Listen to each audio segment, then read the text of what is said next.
Well, we're sure excited. I can tell you that as a hockey team.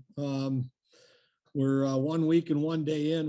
I'm sure the last team to start practicing in the country. So we're just getting off of we're just getting started. But great enthusiasm, a lot of returning players in key positions, great leadership.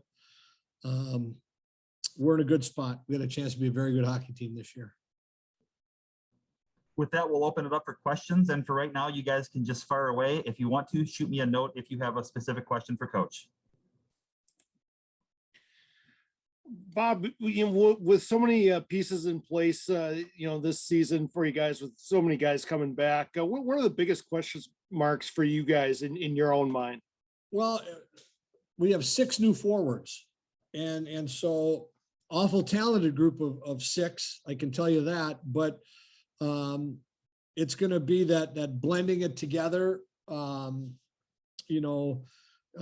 to have different line combinations. I mean, this is what a lot of teams around the country have. So where everyone's back in the backside of it, with our defense and goaltending looking very strong.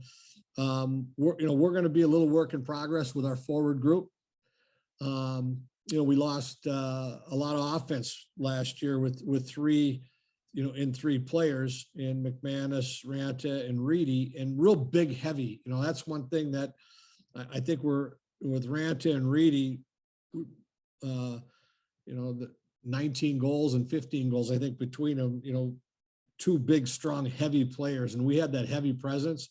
We're going to be a little different this year. I think we're much quicker. I think we're extremely much quicker team than we were a year ago. So I like that in our transition, but now we're going to, this group's going to have to learn to play in the trenches and play a down low game like those 2 big guys gave us last year. So that we're work in progress from an offensive standpoint. Hi, Bob. It's good to see you.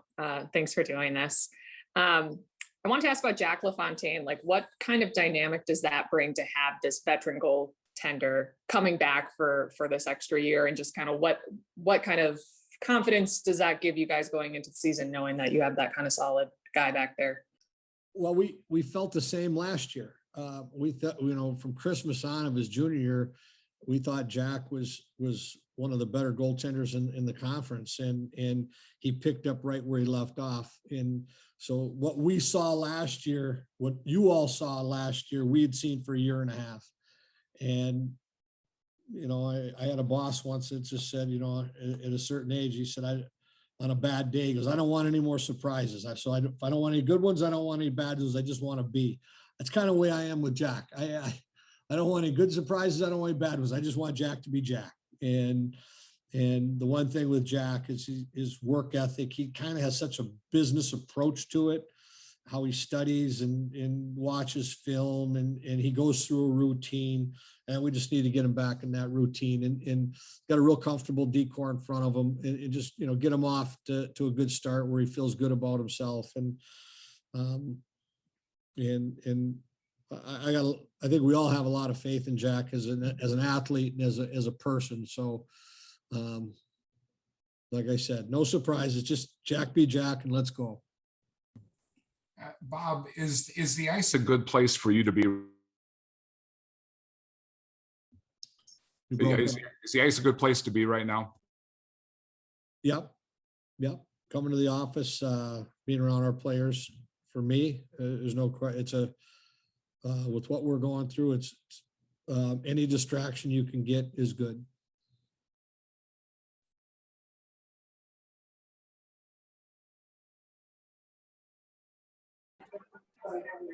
Bob, just generally speaking, what are your thoughts on the Big Ten? A lot of talk about Michigan in the offseason, and they look to be very talented, but where do you see yourself, and where do you see the conference?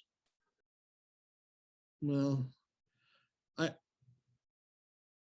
don't, I can't believe you're asking this question, because you know me and know how I start every year in last place in my brain, and we work from there.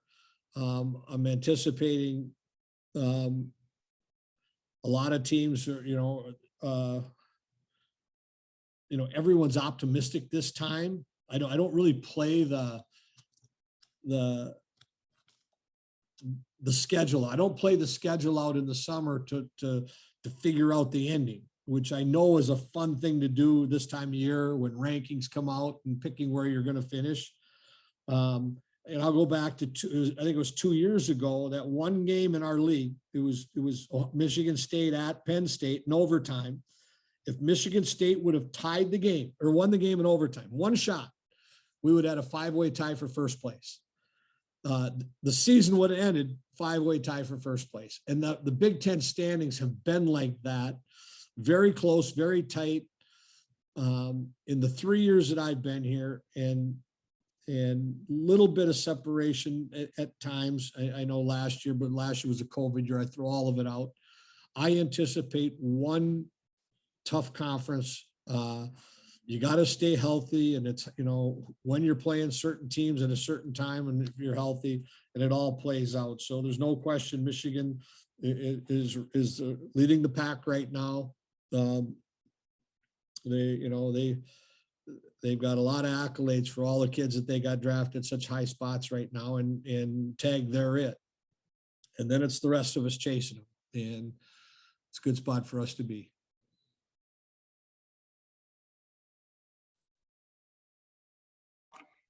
Bob, great to see you again.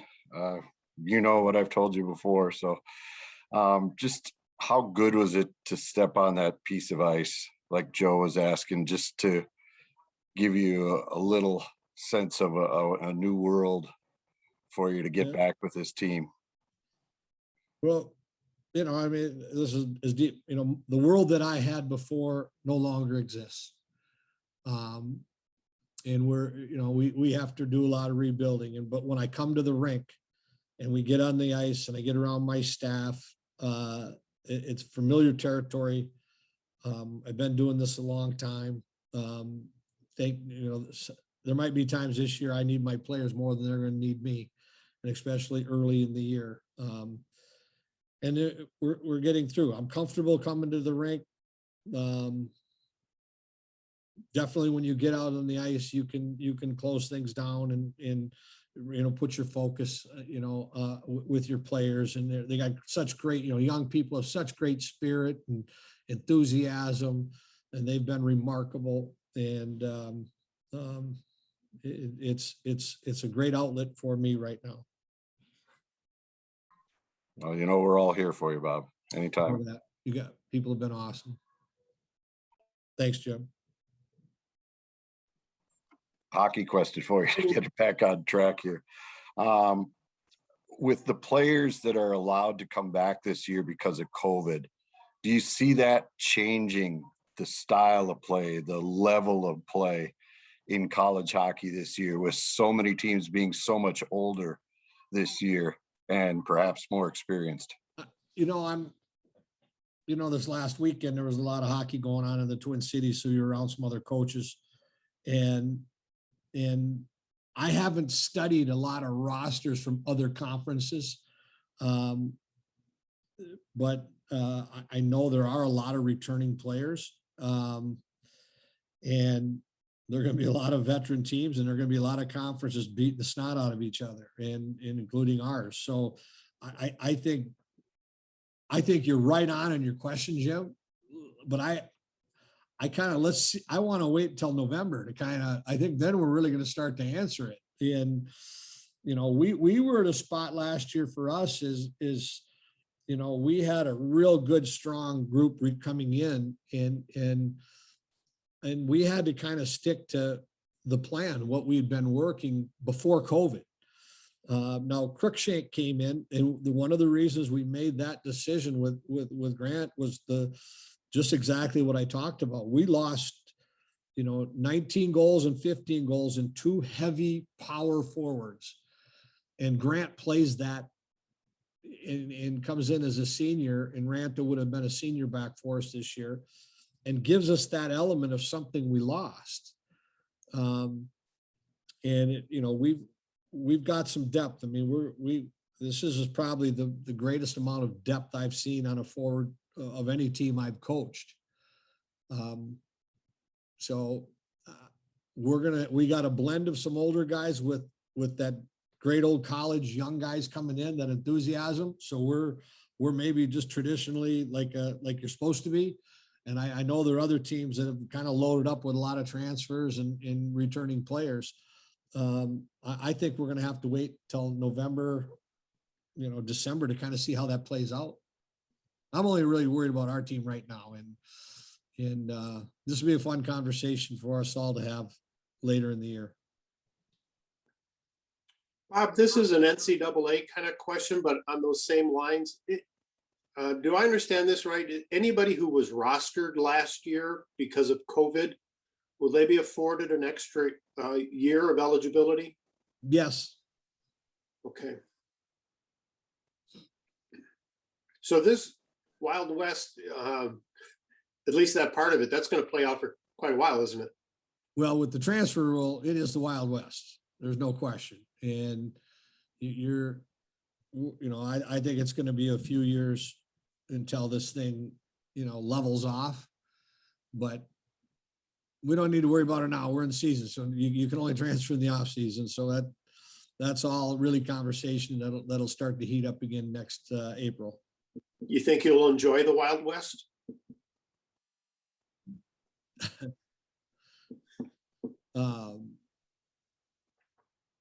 I don't know. I mean, I got to be cautious. I don't know how much we're going to play in it, like in the transfer world, and the minute I say that, then, if you like your recruits and you like what you're doing, stick with what got us here. I think we're in a pretty good spot. I mean, you might, I think you're seeing some quarterbacks switch hands that want to play more.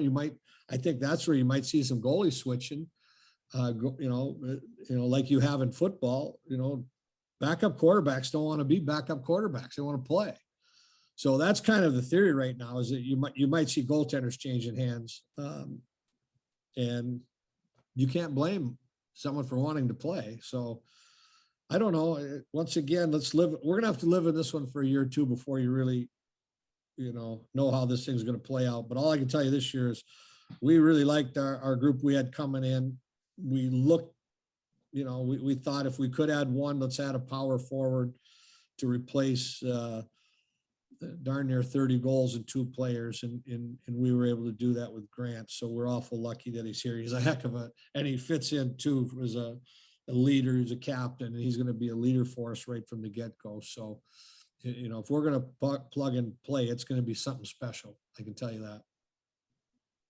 Bob, the expectations are always high in this program, this being your 4th year.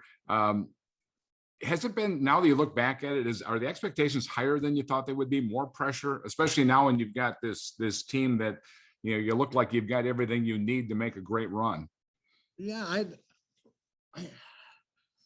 I don't know. No, I think a coach puts the same I didn't put any at St. Cloud. I had the exact same pressure that I have now, if you want to use that term, pressure. It's just noisier here. That's all I've ever said is, what's the big difference? It's a lot noisier. I got a lot more of you to talk to. It was just me and Mick for 13 years. And then every once in a while, you guys would sneak up north, and Jim came around. But it's the same. It really is. You come to work in the morning, and you get going, and we know and I knew the expectations when I took this job. We're not hiding from that, but you want the same darn outcome every year. And all I know is the last couple of years, we put ourselves in a good spot for Gopher hockey, and we feel very good that it's in a great spot. Bob, we talk about power forwards and kind of those heavier forwards. One of your incoming guys, just looking at him physically, Matthew Nyes is a gigantic kid. And what can you tell us about him, and what kind of role do you look for him to play among your forward group that's coming in? Well, it's a great, that's a great player to talk about right now, because he's probably he's probably one of the players around the country that's turning the most heads, and that started at the World Junior Camp this summer. He really had COVID affected their team last year in Tri-City. I believe I know he had COVID and he had to quarantine one time for a contact. And then I think he had a little injury. So all of a sudden you added up a 60-day period. He was out quite a bit early in the year. Well, from Christmas on, he was a terror. And he really, he played 90 some games in his 2 years and had over 90 points in the USHL. And I think he carried that right into what he did at the World Junior Camp this summer, where he was one of the better forwards at the camp. And now we've been on the ice a week. He's a special player, and he's going to make an impact immediately in college hockey. The big surprise for me is, and I love it when you get surprised like this. I didn't realize he was such a good skater for a 6'2", 200+ pound power forward. He can really skate, and that's kind of a fun surprise. I knew he was a good skater. I didn't know he was such an elite skater. So right now, I'm excited about him. He putting a lot of, accolades on a freshman, but he's kind of done it to himself, what he did this summer and what he's done for us the first, week and one day we've been on the rink.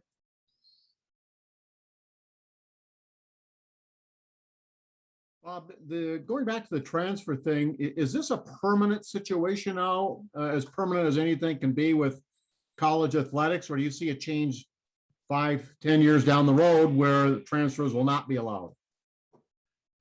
Well, Wally, 10 years down the road, I don't think I'm going to be here. So I'll just throw that one at you. So I'm not going to go that far down the road. And I'm not an NCAA expert, but it's there and I don't see it changing unless anyone else wants to get on. So it's going to be, it's part of football. It's part of basketball. It's part of every sport, the NCAA. I think football and basketball have really been into it the last handful of years. I think we're just 5 years behind the trend. And one reason, they've got so many teams in football and basketball where we just have, just under 60 teams now. And it heated up this last year, and it's going to be a wild ride. So it's really a discussion for down the road, Wally. I mean, it's there, but it's nothing you do now. It's really an off-season deal. So. Bob, have you spoke to your players a bit about the name, image, and likeness and their ability to make money off themselves now? Not a lot. I know our department has, and they've had meetings with our players. I think it's a good rule. I mean, Sammy Walker had his hockey school. I mean, I think that's one of the spots where, and I heard it was great, and he loves being around kids. And I actually talked to a couple of parents that sent their kid to it, and they said it was awesome. And so here you've got a guy like Sammy Walker, having a hockey school where he did a terrific job, and he's going to, and I don't know how much money he made on it, but I know he had fun with it. I know the kids that were there had fun with it. So I think there are some real positives that are going to come out of it. And another one, it's new right now. It's new rule. We're going to learn more about it as we go. And I know I don't make any money off my image. So, maybe those good looking guys can off theirs. Bob, have you, I guess, noticed any extra fire, maybe particularly with some of the senior guys or returning guys, like the fact that 2 years ago, the season was cut short. Last year, you guys get so close to the Frozen Four. Like, what is that kind of motivation there for making a run to like a really good postseason this year? What I like, and I'm gonna answer it this way is a word gets thrown out there with coaches, on your culture and the process that we go through. What I really like is our older guys know exactly how, we want it to look. And they're not looking at the end of the year right now. They know that we've just got to get off to a good start, and how we train this off season, the energy that they put in that, how the leadership was in that. And unfortunately, one thing we're all still talking about is COVID. It hasn't gone away. and our guys have to be smart with that right now. And, you know, very quickly, you know, it can set you back. And I'm hearing that come from our leadership group. I'm hearing that come from our older guys. And I just like their demeanor about living in the now right now. And that's September, getting off to a good start. Excited to get going, you know, in a little over a week for our first series. They know what we have to go through to get to the end of the year. And it's, you know, and I'll use that term, and it gets thrown around out there. We got an awful strong culture right now of kids that believe in each other and in what we're doing right now, and are enthusiastic about what we're starting this year. And that's what I'm sensing and feeling.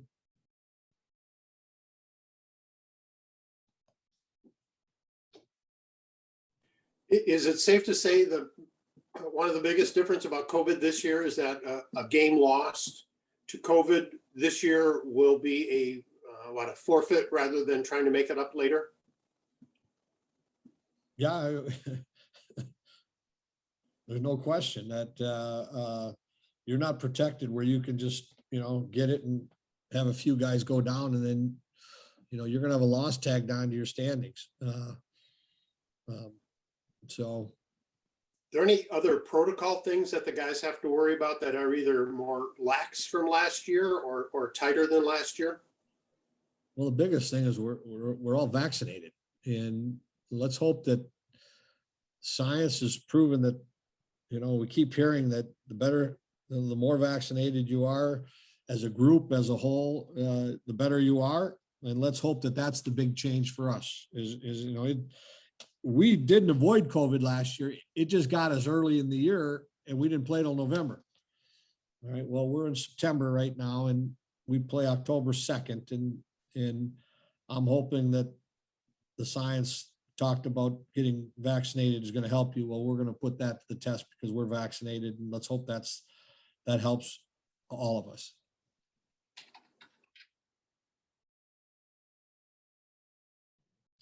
Any additional questions for Coach? So you're 100% vaccinated, Bob, as far as you know, all your players are good to go? We are 100% vaccinated.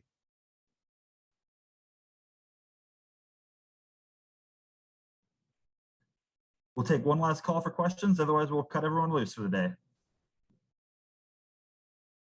Is Paul Martin back with you this year? Yep. Yeah, Paul got grandfathered back in like the players did. It was great.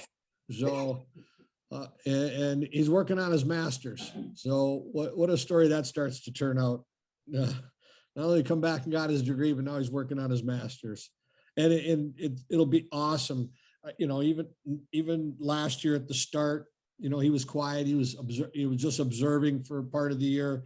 Now he's a veteran. He's all in, and we're really going to get some benefit now from experience from having Paul around, because he's much more comfortable, and we're so fortunate to have him back this year.